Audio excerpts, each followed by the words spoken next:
Actually ಇದು last year ನಮ್ಮ ಮನೆಯಲ್ಲಿ ಆದಂತಹ ಒಂದು ಘಟನೆ. ಹಾವುಗಳು ನಮಗೆ ಕಾಣಸಿಗುವುದು ತುಂಬ ಸಹಜ ಅಲ್ವಾ. ಸೊ ಅದೇ ರೀತಿ ನಮ್ಮ ಮನೆಗೂ ಒಂದು ಹಾವು ಬಂದಿತ್ತು. ಸೊ ಅದು ಬಂದು ನೀರು ಕುಡಿದು ಹೋಗ್ತದೆ ಅಂತ ನಾವು ಅಂದ್ಕೊಂಡಿದ್ವಿ. ಬಟ್ ಅದು ಏನಂದರೆ 3 ಡೇಸ್ ಆದರೂ ಅದು ಹೋಗಲಿಲ್ಲ. ದೊಡ್ಡಪ್ಪ ಹೇಳಿದ್ರು, ಹಾವಿದೆ, ತೋಟದಾಚೆ ಹೋಗುವಾಗ ಸ್ವಲ್ಪ ಜಾಗ್ರತೆ ನೋಡ್ಕೊಂಡು ಹೋಗಿ ಅಂತ. ಆದರೆ ನೆಕ್ಸ್ಟ್ ಡೇ ಕೂಡ ಅದು ಹೋಗಲಿಲ್ಲ. ಸೊ ಆವಾಗ ನಮಗೆ ಅನಿಸಿದ್ದು ಅದು ಎಗ್ಗಿಡ್ಲಿಕ್ಕೇನ ಬಂದಿರ್ಬೋದು, ಎಗ್ಗಿಟ್ಟಿರ್ಬೋದು, ಅದಕ್ಕೆ ಅದು ಹೋಗ್ತಿಲ್ಲ ಅಂತ. ನೆಕ್ಸ್ಟ್ ಅಲ್ಲಿಂದನೇ ಅದಕ್ಕೆ ಅದರ ತಲೆಗೆ ನೀರೆಲ್ಲ ಹಾಕಿದ್ರು ಅಮ್ಮ ಮತ್ತು ದೊಡ್ಡಮ್ಮ ಎಲ್ಲ ಸೇರಿ. ಅಂದರೆ ಅದು ಏನು ತಿಂತಿರಲಿಲ್ಲ. ಸೊ ಅದಕ್ಕೋಸ್ಕರ ಅದಕ್ಕೆ ನೀರೆಲ್ಲ ಹಾಕಿದ್ರು. ನೆಕ್ಸ್ಟ್ ನೀರಿಟ್ಟರು, ಅದು ಕುಡಿಯಿತು ನೀರು. ನೆಕ್ಸ್ಟ್ ಡೇ ಆದರೂ ಅದು ಹೋಗಿಲ್ಲ. ನೆಕ್ಸ್ಟ್ ನಾವು ನಮ್ಮ ಮನೆ ಹತ್ರನೇ ಇರೋದು ಸ್ನೇಕ್ ಕಿರಣ್ ಅಂತ. ಸೊ ಸ್ನೇಕ್ ಕಿರಣ್ಗೆ ಅಮ್ಮ ಕಾಲ್ ಮಾಡಿದರು. ಕಾಲ್ ಮಾಡಿ ಅವರು ಬಂದು ಅದನ್ನು ಈ ಥರ ಎಲ್ಲ ತೆಗೆದ್ರು. ಅವರು ಹೇಳಿದರು ಇದು ಹೆಣ್ಣು ಹಾವು, ಸೊ ಎಗ್ ಇರ್ಬೋದು, ಸೊ ಅದಕ್ಕೋಸ್ಕರ ಈ ಥರ ಸೇಫ್ ಜಾಗ ನೋಡ್ಕೊಂಡಿದೆ ಅಂತ. ಸೊ ಸೇಫಾಗಿ ಅದನ್ನು ತೆಗೆದ್ರು. ಆದರೆ ಮುಂದೆ ನಮಗೆ ಗೊತ್ತಾದ ವಿಷಯನೇ ಬೇರೆ ಆಗಿತ್ತು. ಆ್ಯಕ್ಚುಲಿ ಎಲ್ರಿಗೂ ಶಾಕ್ ಆಗಿತ್ತು ಈ ವಿಷಯ ಕೇಳಿ. ಅಂದರೆ ಇದು ತುಂಬಾ ವೈರಲ್ ಕೂಡ ಆಗಿತ್ತು, ಟಿ ವಿ ಮಾಧ್ಯಮದಲ್ಲೂ ಬಂದಿತ್ತು ಇದು.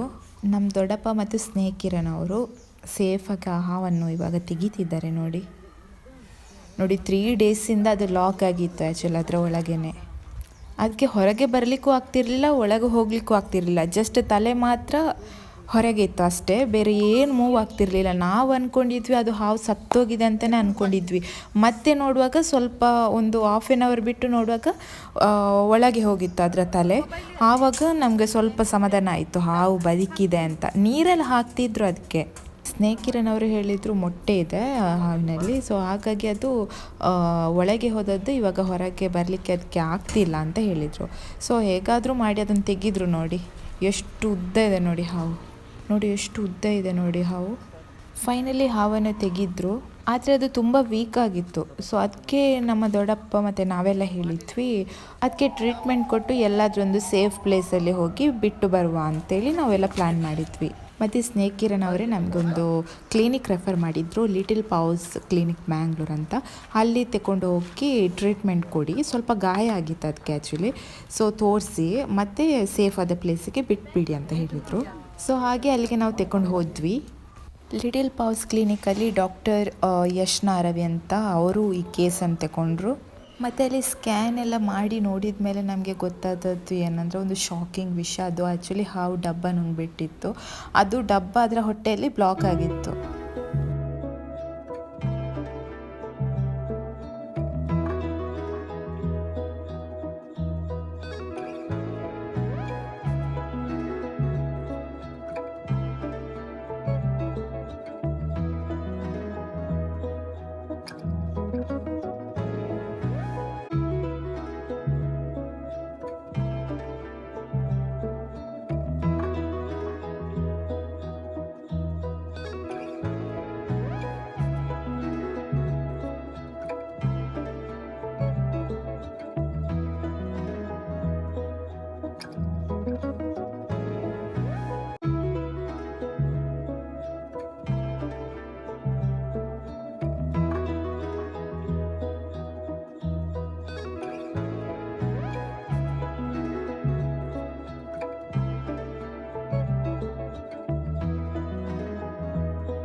ನೋಡಿದ್ರಲ್ವಾ ಒಂದು ಪ್ಲಾಸ್ಟಿಕ್ ಬಾಟ್ಲಿಂದ ಎಷ್ಟೆಲ್ಲ ಪ್ರಾಬ್ಲಮ್ ಆಯಿತು ಅಂತ.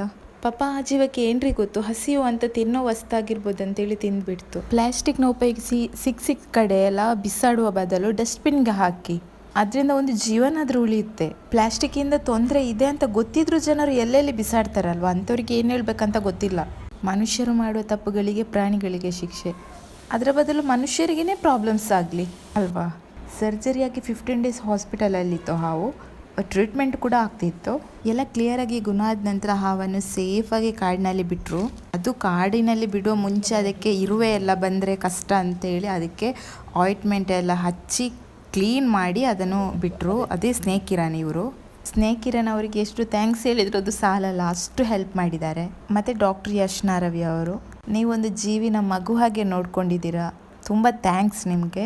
ಆ್ಯಕ್ಚುಲಿ ನಾವೆಲ್ಲ ಮೊಟ್ಟೆ ಅಂತ ಅಂದ್ಕೊಂಡಿದ್ವಿ, ಆ್ಯಕ್ಚುಲಿ ಅದು ಮೊಟ್ಟೆ ಆಗಿರಲಿಲ್ಲ, ಡಬ್ಬ ಅಂತ ಗೊತ್ತಾದಾಗ ತುಂಬಾ ಶಾಕ್ ಆಯಿತು ನಮಗೆ.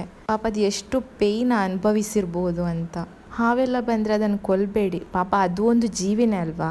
ನಾವು ಅದಕ್ಕೆ ಉಪದ್ರ ಮಾಡಿದರೆ ಮಾತ್ರ ಅದು ನಮಗೆ ಕಸ್ತದೆ ಭಯದಿಂದ, ಬೇರೆ ಬಿಟ್ಟರೆ ಅದು ನಮಗೆ ಏನು ಮಾಡಲ್ಲ. ಅದು ಅದರಷ್ಟೇ ಅದನ್ನು ಬಿಟ್ಬಿಡಿ, ಏನು ಮಾಡಲ್ಲ. ಅದು ಎಲ್ಲ ಜೀವಿಗಳಿಗೂ ಬದುಕುವ ಹಕ್ಕಿದೆ ಅಲ್ವಾ, ನಾವು ಯಾಕೆ ಅದನ್ನು ಸುಮ್ಮನೆ ಸಾಯಿಸಬೇಕು.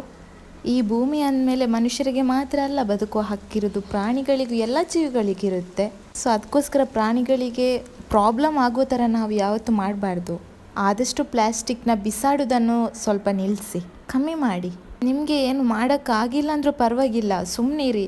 ಆದರೆ ಒಂದು ಪ್ರಾಣಿಗಳಿಗೆ ಪ್ರಾಬ್ಲಮ್ಸ್ ಆಗೋ ಥರ ಮಾತ್ರ ಮಾಡಬೇಡಿ ಪ್ಲೀಸ್, ಆಯಿತಾ. ಆ್ಯಂಡ್ ನಮಗೊಂದು ಹೆಮ್ಮೆ ಇದೆ ನಮ್ಮ ಕುಟುಂಬಕ್ಕೆ, ನಾವೊಂದು ನಾಗರ ಹಾವನ್ನು ನಾವು ರಕ್ಷಿಸಿದ್ದೇವೆ ಅಂತ. ಸೊ ನಮಗೆ ನಮ್ಮ ಮೇಲೆ ಪ್ರೌಡ್ ಫೀಲ್ ಆಗುತ್ತೆ. ಆಲ್ಮೋಸ್ಟ್ 20 ಡೇಸ್ ಎಲ್ಲ ಕಷ್ಟ ಎಲ್ಲ ಅನುಭವಿಸಿ, ಟ್ರೀಟ್ಮೆಂಟ್ ಆಗಿ, ಸರ್ಜರಿ, ICU ಅದೆಲ್ಲ ಅನುಭವಿಸಿ ಇವಾಗ ಸೇಫಾಗಿ ತನ್ನ ಗೂಡಿಗೆ ಮರಳಿ ಹೋಗ್ತಿದೆ ಅಲ್ವಾ. ಎಷ್ಟು ಖುಷಿ ಆಗ್ತಿದೆ ಅಲ್ವಾ. ನಾವು ಬೇರೆಯವರಿಗೆ ಒಳ್ಳೆಯದು ಮಾಡದಿದ್ರೂ ಪರವಾಗಿಲ್ಲ, ಆದರೆ ಕೆಟ್ಟದ್ದು ಮಾತ್ರ ಮಾಡಬೇಡಿ. ಯಾಕಂದರೆ ಅದು ಹಾಗೇ ನಮಗೆ ರಿಟರ್ನ್ ಒಂದು ದಿವಸ ಬಂದೇ ಬರುತ್ತೆ ನೋಡಬೇಕಾದ್ರೆ. ಇದನ್ನು ನೋಡಿ ಆದರೂ ಪ್ಲ್ಯಾಸ್ಟಿಕ್ನ ಎಲ್ಲೆಲ್ಲಿ ಬಿಸಾಡೋದು ಸ್ವಲ್ಪ ಕಮ್ಮಿ ಆಗುತ್ತೆ ಅಂತ ಅಂದ್ಕೊಂಡಿದ್ದೇವೆ ನಾವು.